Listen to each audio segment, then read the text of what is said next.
very familiar with EventBrite, but obviously it wasn't always like that. You started in 2006, and I suppose the field of events was pretty much wide open, wasn't it?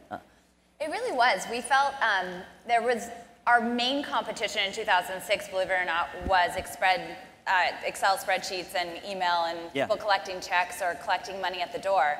There really wasn't anything for people like you and I to be able to create paid events. And you know, for us, the big ticketing industry was really sort of characterized by three main things: bad customer experience, high fees, and lack of innovation or technology. And so it was a pretty obvious thing for us to be able to go in and try to disrupt the industry and the market. How is the company going to evolve now? Because obviously in 2006 the iPhone didn't even exist, and now of course we have smartphones everywhere.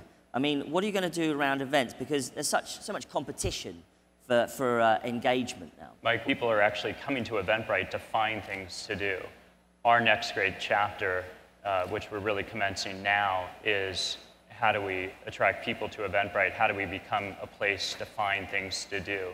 And it's not a certain category of inventory of happenings. It's not specifically just sports. It's not specifically just music. It's not specifically just races. It's all of those things. It covers your entire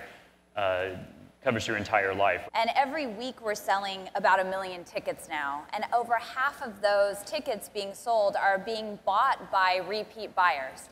So what we want to do is we want to engage those consumers and give them the best possible events that they can attend so that they can discover new live experiences, but that they can easily access live experiences that they love to attend.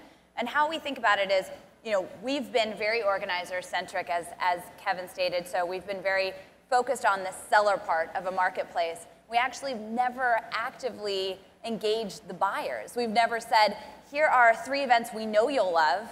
Here are 2 other events that all of your friends are attending, so we suspect that you may want to attend that event. And for us, it's about bringing the full breadth of EventBrite inventory to the consumer. Do you feel you're on a pivot point, not a pivot point, but a moment of change then?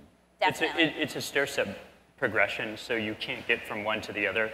A pivot is you're really moving directions. We're building upon the mass amounts of inventory, and that's why you couldn't do this before. You need the inventory there, and this inventory is very elusive. Events happen, in some cases, like Disrupt, once a year. They're episodic. They happen on a purely local basis. There are no international network effects that you would feel like an Airbnb, where I can book a place to stay anywhere in the world. You've got to build these networks just in each particular metro, local area. All this is very, very hard to do.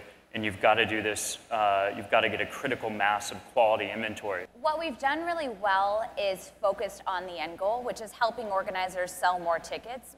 Most of our organizers on EventBrite, of that 1.1 million events that happened last year, are what we would call the long tail, which is hyper-local, small to medium-sized events that are looking to fill their seats. These aren't the massive concerts. That the $1 billion in gross ticket sales last year was not made up of big, huge stadium events. And I think that's what's really interesting about EventBrite, is because it's also this global phenomenon from the long tail perspective, a really big opportunity, and yet we haven't had to break into that, you know, top of the market yet to really gain traction and see the major growth that we're seeing. And so, you know, we know it's there. I think we have aspirations to disrupt all of ticketing and bring live experiences to every consumer around the world. But you know, we know that by building the scale and by building out the marketplace and staying focused on that, we have a way better chance of disrupting the industry than if we were to go head-to-head with the incumbents.